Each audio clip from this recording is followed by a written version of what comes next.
Olá pessoal, todos bem? Espero que sim.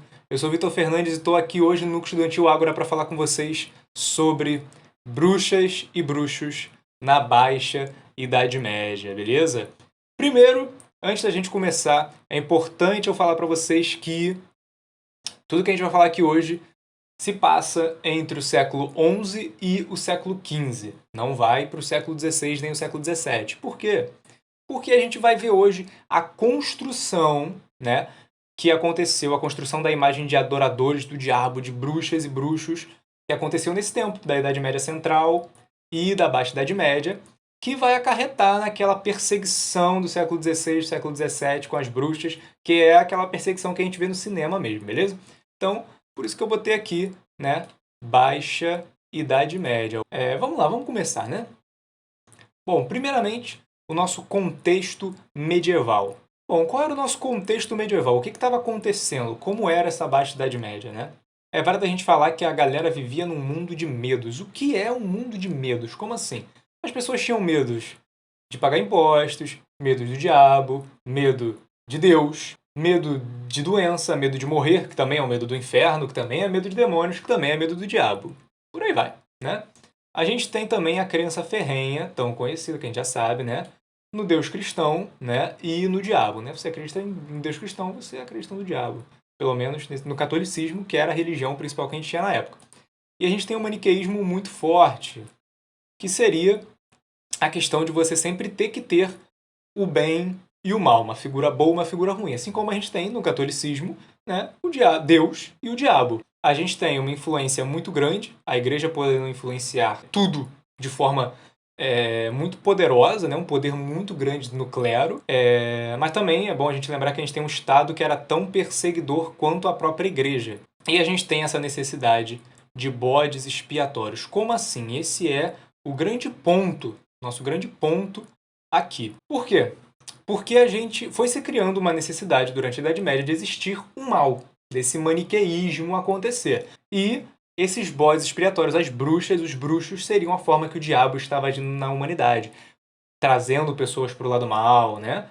Vamos lá, vamos continuar agora para a nossa questão justamente de falar sobre as bruxas e esses bruxos, né? Bom, o que a gente tem aqui? Vamos falar sobre essa bruxaria medieval. Por que a bruxaria medieval, né?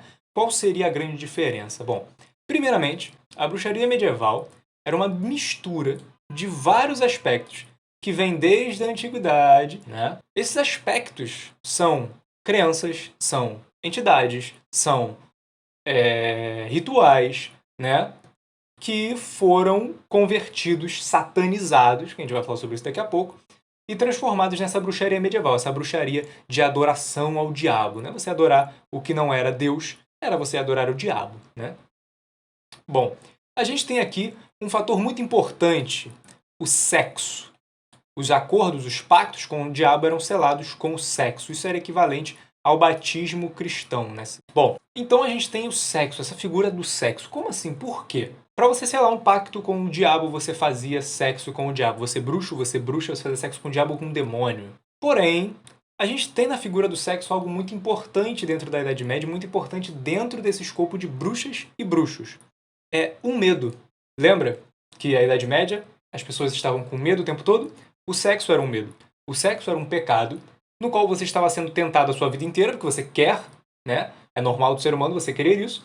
E esse era o pecado pelo qual você tinha um enorme medo de ir para o inferno. E o diabo despertava isso nas pessoas. Sexo. Então isso já mostra, o sexo ligado a essa coisa ruim, já mostra o medo do sexo, já mostra o problema que as pessoas tinham com o sexo nessa época.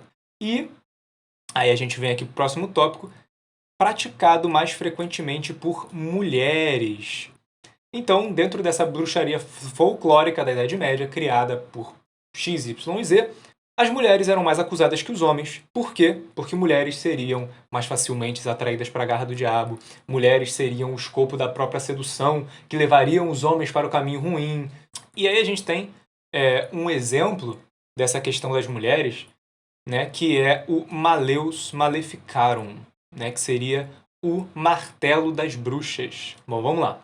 O martelo das bruxas, primeiramente, ele foi escrito por dois inquisidores, e ele é datado do século XV. Então a gente tem o quê? um compêndio de um conhecimento sobre os bruxos, sobre os adoradores do diabo e sobre suas práticas. Práticas que existiam muito mais no imaginativo do que na realidade, né?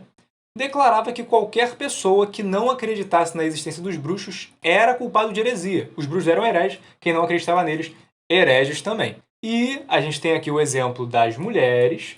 Toda bruxaria advém do desejo carnal, que é insaciável nas mulheres. Aí, novamente, a figura das mulheres como sendo uma figura de mal. Mas isso não era só nas bruxas, não. Isso era figura, no geral, no imaginativo medieval, que as mulheres eram isso desde Eva, né? Que teria comido a maçã. Bom, vamos seguindo, né?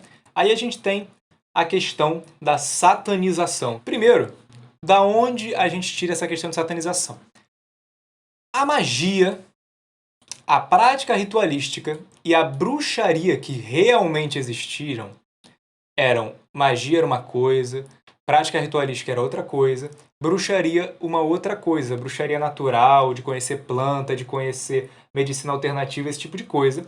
Só que se mistura tudo isso para você fazer aquela coisa de você criar uma figura de antítese ao cristianismo, né, como eu já havia falado. Então você mistura tudo isso, forma como se fosse uma coisa só, praticamente. Tudo é culpa do diabo, tudo é o diabo. Igual hoje em dia, tudo é o diabo, né? E as pessoas começaram a considerar isso, enquadrar isso, de um jeito que ficou meio indistinguível. Parecia tudo a mesma coisa. É heresia, tem que castigar, é culpa do diabo, tudo coisa do diabo. E, é claro, com o passar do tempo, se opor ao catolicismo simplesmente já era enquadrado como bruxaria, né? A gente tem aqui duas crenças, os cátaros e os valdenses, dois grupos, né? Que acreditavam em castidade, que eram celibatários, etc, etc, etc. Porém, nós tivemos essas crenças associadas à adoração do diabo. Por quê? Elas eram diferentes. Elas eram dissidentes do catolicismo.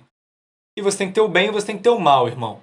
Isso é maniqueísmo, não tem um meio termo. O catolicismo é o bem, o resto é o mal, irmão. E se o resto é o mal, o resto é ligado ao mal. O que é o mal? O diabo. Então é tudo diabo. Um caso muito famoso, o caso dos luciferianos, né?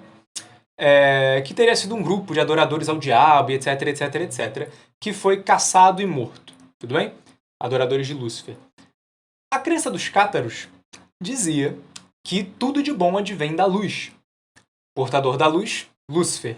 Eles adoram a luz? Então é Lúcifer. Então, os luciferianos, muito provavelmente eram cátaros, que foram perseguidos e foram mortos. E tiveram a imagem associada a grupos adoradores do diabo. Mas ninguém negava? Como assim? Sabe como é que você fazia o julgamento? Você pegava uma pessoa, você pegava uma espada, colocava em lugares sensíveis do corpo dela, um negócio quente aqui, um negócio quente ali, não sei o que, parará, parará. E aí, meu irmão, quando você coloca a pessoa sob a tortura e fala, se você admitir que você adora o diabo, isso vai passar, ela admite. Na verdade, a pessoa prefere morrer, prefere que a tortura acabe e que ela seja executada, a ela ficar ali passando por aquele sofrimento. E aí, algumas práticas, né, que foram colocadas nesse escopo, seria sempre as piores possíveis, né? Então, assassinato, canibalismo, incesto, infanticídio, sexo orgiástico, que se rolassem eram coisas normais do cotidiano e não de gente adorando o diabo, né? Se rolasse um assassinato, era um assassinato. Não necessariamente algo oferecido ao diabo, né? Tudo bem. Vamos para a próxima aí. Aqui a gente tem duas imagens, né? Bruxos usando cadáveres humanos. Isso aqui seria um cadáver, né? Isso aqui seriam outros cadáveres, eu acho. Isso aqui também é um cadáver, né? Para ocasionar a morte de outras pessoas, não é uma magia pesada. Isso vem do Compendium Maleficarum de Guaso, originalmente publicado no século XVII. Aí já tem aquela perseguição ferrenha do cinema mesmo, no século XVII. Mas vamos pensar um pouquinho sobre essas imagens. Elas foram retratadas, tudo bem. Quem retratou isso? Isso só vem da imaginação das pessoas? Alguém flagrou isso acontecendo de verdade? Se flagrou, quem contou? Foi um cristão? Foi um católico? Porque isso pode influenciar no julgamento, entende? E aí, quem flagrou essas imagens? Se as bruxas e bruxos eram tão poderosos assim, você flagra uma imagem dessa, depois você vai lá e passa isso pro papel, desenha isso. Essa pessoa realmente ia escapar com vida de flagrar uma imagem dessa? esses bruxos não poderiam pegar esses corpos que eles já estavam usando e fazer uma magia para matar quem poderia mostrar o que eles estavam fazendo? Mas a crença era de que existia uma conspiração, né, dos adoradores do diabo para acabar com a cristandade, acabar com a castidade das pessoas, enfim. Aí a gente tem as nossas acusações e os castigos. Primeiramente, é importante a gente falar que houveram poucos julgamentos por bruxaria antes de 1300, antes do início do século XIV. Bom, o julgamento ele era feito de uma forma que, na verdade, no século XIII já mudou as coisas de figura. Mas o julgamento era feito de uma forma em que o acusador tinha que provar mesmo. Se ele não provasse, ele sofreria o castigo. Isso é um problemão. Às vezes vale mais a pena você não acusar, né? Mas houveram julgamentos. Só houveram poucos em comparação ao que aconteceu no século XVI e no século XVII, que foi fumaça sobre a Europa inteira de gente queimada, né? Então a gente tinha, pular aqui rapidinho os ordalhos, né? Ou ordalhas, tanto faz. Houveram poucos julgamentos oficiais por bruxaria antes de 1300 em comparação ao total, né, da história. E poucos oficiais. Houveram julgamentos com as próprias mãos, né? Mulheres acusadas de bruxaria que eram mortas pela galera do seu arredor ali mesmo, entendeu? Mas vamos voltar aqui e falar um pouco sobre o julgamento oficial, sobre as ordalhas. Por fogo, pela água e por combate, né? Bom, a gente tem a ordalha por fogo, a mais conhecida, né? Você coloca a pessoa para andar em cima de um negócio quente ou manda ela segurar uma barra quente e caminhar, dar alguns passos, né? A ordalha pela água, que você pede para a pessoa enfiar a mão dentro de um caldeirão de óleo, de água, de chumbo e pegar uma pedra lá dentro.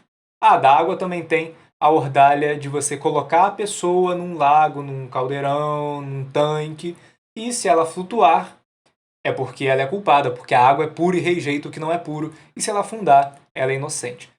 E a ordalha por combate, né? Game of Thrones, a gente já sabe como funciona. Mas enfim, uma das coisas que fez com que esses julgamentos aumentassem foi o direito romano. Bom, o direito romano, primeiramente, ele tirava a pena do acusador. O acusador não sofria a penitência. Segundo, com essa questão do direito romano, a gente teve muito mais a implementação mais gutural da tortura. Ou seja, conseguiam-se mais confissões. Então não havia motivo para parar. Se tinha mais confissão, tudo bem. Mas claro, as pessoas elas confessavam porque elas estavam sob tortura. E a gente tem penas mais severas. E é claro, como sempre, a gente tem mulheres como grande alvo de acusações. Que mulheres? Você me pergunta. Mulheres? Como assim? Mulheres no geral? Que mulheres? As mulheres que viviam isoladas, as mulheres que eram taxadas de louca, as taxadas de neurótica, as antissociais, as mulheres que eram taxadas de vulgares, que provavelmente eram só mulheres normais. Entende? Então, vamos seguir aqui. Aqui a gente tem alguns instrumentos de tortura, né? Aqui a gente tem uma espada, aqui a gente tem um negócio de apertar, né? Fogo, aqui é uma fogueira, né? Um instrumento de tortura também. E tem coisas que eu não quero... Isso aqui é uma forca? Acho que é uma forca. Tem coisas que eu nem quero saber para que é. Não quero nem imaginar. E aqui a gente tem um acusado passando por tortura para admitir que é um bruxo. Aqui a gente tem, já no século XVI, a morte de uma bruxa em Amsterdã. Uma fogueira. Você vê que a fogueira já está acesa e ela não está no meio da fogueira, né? Se a gente vê aqui o método do cinema, geralmente é a pessoa no meio da fogueira. Aqui ela está numa escada e eles estão levantando ela e provavelmente vão jogar ela aqui de cara no fogo. E aqui embaixo a gente tem a execução de várias bruxas inglesas no século XVII. Todas mulheres, ao que parece na imagem, né? E a gente tem aqui, um rapaz pagando e um rapaz recebendo um dinheirinho por ter acusado, né? Por ser o delator da bruxaria. Faturar uma grana, porque dinheiro move o mundo, né? Desde sempre. E bom, vamos concluir. Vamos concluir essa coisa toda, né? A gente pode realmente aceitar a existência de bruxas. Como assim? Né? Como assim? Pessoas, no geral, isoladas. Não existia a seita diabólica e os adoradores do diabo que querem destruir a igreja e acabar com a cristandade. Não. Isso não existiu. Não existiu essa conspiração. Existiam casos isolados. Outra, magia, bruxaria, prática ritualística, essas coisas não são adoração ao diabo. Essas coisas não necessariamente são evocação e mexer com demônios. Isso no geral. E, é claro, podem ter existido poucas e excêntricas, né, adoradoras ou adoradores do diabo. Claro que pode ter existido. É claro. Existiu o catolicismo, existia a crença, existia o diabo detalhado no livro, na Bíblia. Então, tem gente que devia ter gente adorando o diabo? Talvez. Pessoas isoladas. Ou grupos minúsculos isolados. E nenhum desses grupos queria destruir o clero, a grande conspiração para destruir o cristianismo, para levar as pessoas cristãs e boas para o mau caminho e para o lado negro e trazer suas almas para Satanás. Não. A criação dessa conspiração foi de intelectuais, de teólogos, de juristas católicos. E essa propaganda, essa criação aqui, essa propaganda, né, sobre esse suposto perigo das bruxas, perigo do satanismo, perigo do diabo, penetrou tão forte dentro da cabeça das pessoas que foi o que gerou toda aquela caça às bruxas que a gente tem no cinema, no século XVI e no século XVII. No poder absoluto e tão grande do Estado católico e do clero de queimar pessoas à torta e à direito. E, é claro, para essa questão de que as pessoas no século XVI e XVII estavam mais apoiando. Estavam na praça vendo a bruxa ser queimada e gritando: é pra queimar mesmo, vai lá, acaba com isso. Entendeu? E aí, bom, nossa referência bibliográfica, Jeffrey Richards, Sexo desvia da nação, as minorias da Idade Média, tá? Uma indicação para vocês, na verdade, Sexo desvia da nação, tá? Leiam, é muito bom, é um ótimo material.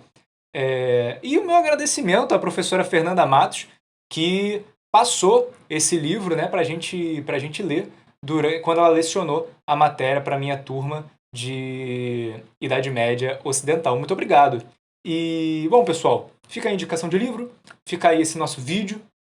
Acredito que esse vídeo tenha sido longo, mas muito obrigado. Muito obrigado por ter assistido, muito obrigado por estar até aqui.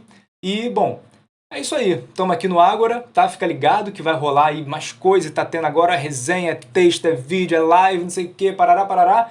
Tamo com coisa legal, de 15 em 15 dias muda o tema. Não sei se vocês perceberam a contagem certinha, mas de 15 em 15 dias a gente muda o tema aqui, tá? E, cara, é isso. Muito obrigado. Continuem ligados, acompanhem, curtam, compartilhem, manda pra todo mundo que você conhecer. Caraca, adoro Game of Thrones, adoro, sei lá, aqueles filmes de bruxa do Nicolas Cage que eu esqueci o nome. Irmão, manda isso aqui. Vai ser legal, sacou? Vai ser legal, tá? E é isso, gente. Muito obrigado, tá? Por estarem até aqui, novamente. E até uma próxima. Valeu!